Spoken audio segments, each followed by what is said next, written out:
What's going on YouTube? DarkWorldMOFO here, and before I get into today's videos, we have the 3 questions. So the first question that I wanted to talk about is somebody asked me what happened to Absence of Light and his Dark World deck, and nothing. He's still continuing to work on the deck and make it better, and me and him are going to give you an update on his build and talk a little bit about it coming up in a few days, and talking about what Dark Worlds have to present in the next format. As soon as this format comes out, we're going to see how Dark Worlds can adjust, and if they can adjust, and if they can adjust, then it's going to be awesome. So I'm really excited for that. So definitely be sure to look out for more Absence of Light on my channel, and duels and deck profiles and talks about it. Definitely. And then the next question was somebody asked me, would I like Konami to release a Dark Dragon Ruler that would be playable in Dark Worlds, and what kind of effect would you like that dragon to have?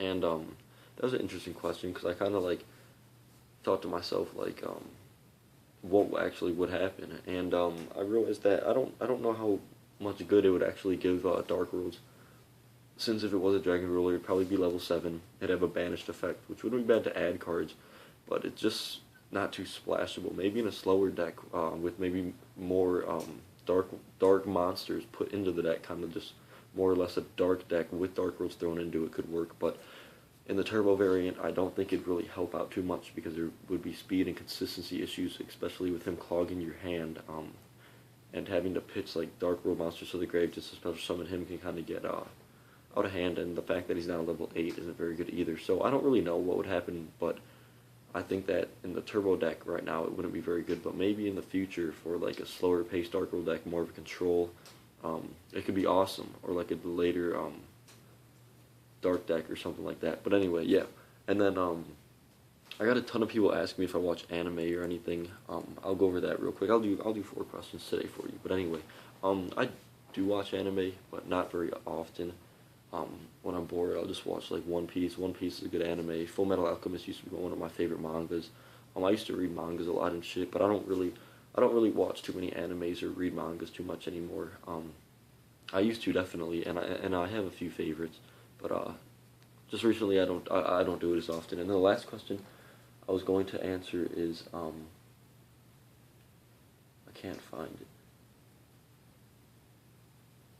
Do I think Yu-Gi-Oh is the most popular card game in the world? I'll answer that, but no, hell no. I don't know what you're referring to a card game as, but a card game could be poker or something like that, which is incredibly popular, and Magic the Gathering is giant too. I don't even know what's bigger between those two. But I'll answer a few more for you guys, because I don't really have, because none of these questions really intrigue me. I got a ton of questions though, so thank you guys for asking all these questions. Oh, but you know what? This is actually what I'm going to talk about. A few people asked me about Dark Corridor, and this is what today's video is going to be about. So I'm going to skip those questions, and I'm going to go into Dark Corridor. So I was having a conversation with somebody talking about Dark Corridor, and he told me that he doesn't think the card would have too much of an impact, or an impact on the deck, like making it better wise. And I 100% completely disagreed with him. Dark Corridor says add 1 Dark World card or monster from your deck to your hand, then discard a card. So that discard part is not a cost. So that card is literally whatever you want it to be. You need to search a snow to search something, go for it. You need to destroy something immediately on the field, go for it. You need to special summon a beige immediately, go for it. You need to draw a card off brow, go for it. It is ridiculous. I don't know how he could say that it's not a good card. Absence of Light's build is already incredibly fast turn 1, and you guys have seen what it can do. It can just completely shut down people with Eradicator, Vanity's Emptiness, too many monsters on the field. And the fact that you can add 3 more cards into it, that is just a 1 card combo that just gets you whatever you want, is ridiculous. I don't know how he could disagree with me. Dark Worlds are combo based, and the fact that they just got a Rhoda, they just got a 1 card searcher for any Dark World monster, and then you still get to discard a card, so it's a 1-for-1 with Dark Worlds, if it wasn't be a -1. But yeah, but for Dark Worlds it is incredible, and he told me that it wouldn't be that different. So we typing back and forth. I'm like, what the hell are you talking about?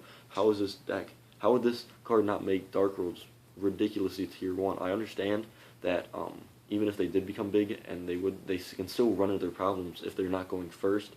But the fact that if you do go first and they don't have a draw and lockboard to stop you, you are in an amazing position. That card just adds so much more aggressiveness, so much more speed, so much more consistency to the deck. It's incredible, and I want to talk about that card in Dark World support. A ton of you guys have been asking me about it, and I don't think they're going to be making too much more Dark World support, and they especially can't make this card. This card would be completely unfair. Dark Worlds would be very, very good, and then the other decks would have to start maining cards like Drone Lockbirds just to stop them on that turn 1, and I don't think it'd be very good for the game. It'd be fun to play, and you'd be winning, but it just wouldn't be very good for the game, honestly. Like, who wants to play against that deck where if you don't have the one card out, you're most likely going to lose that game? It just doesn't turn the game very fun. It turns it into a die roll, literally, because let's say they have the macro their first turn, or they have something to stop you, defissure, whatever, removal, just so back and forth. I want to add more like player interaction into this game.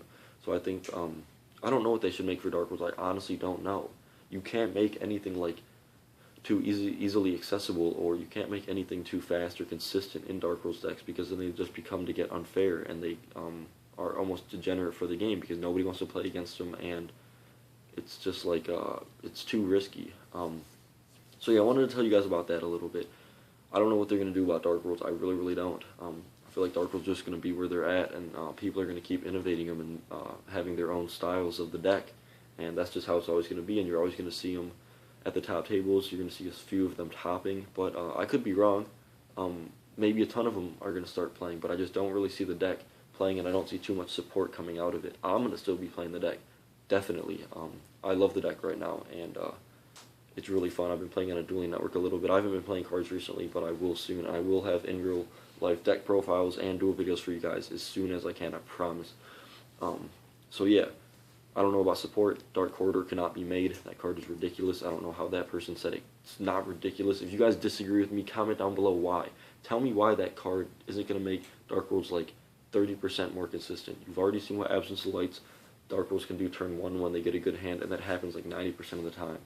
And then adding 3 more cards, which are just a 1-for-1 combo to get you anything you want.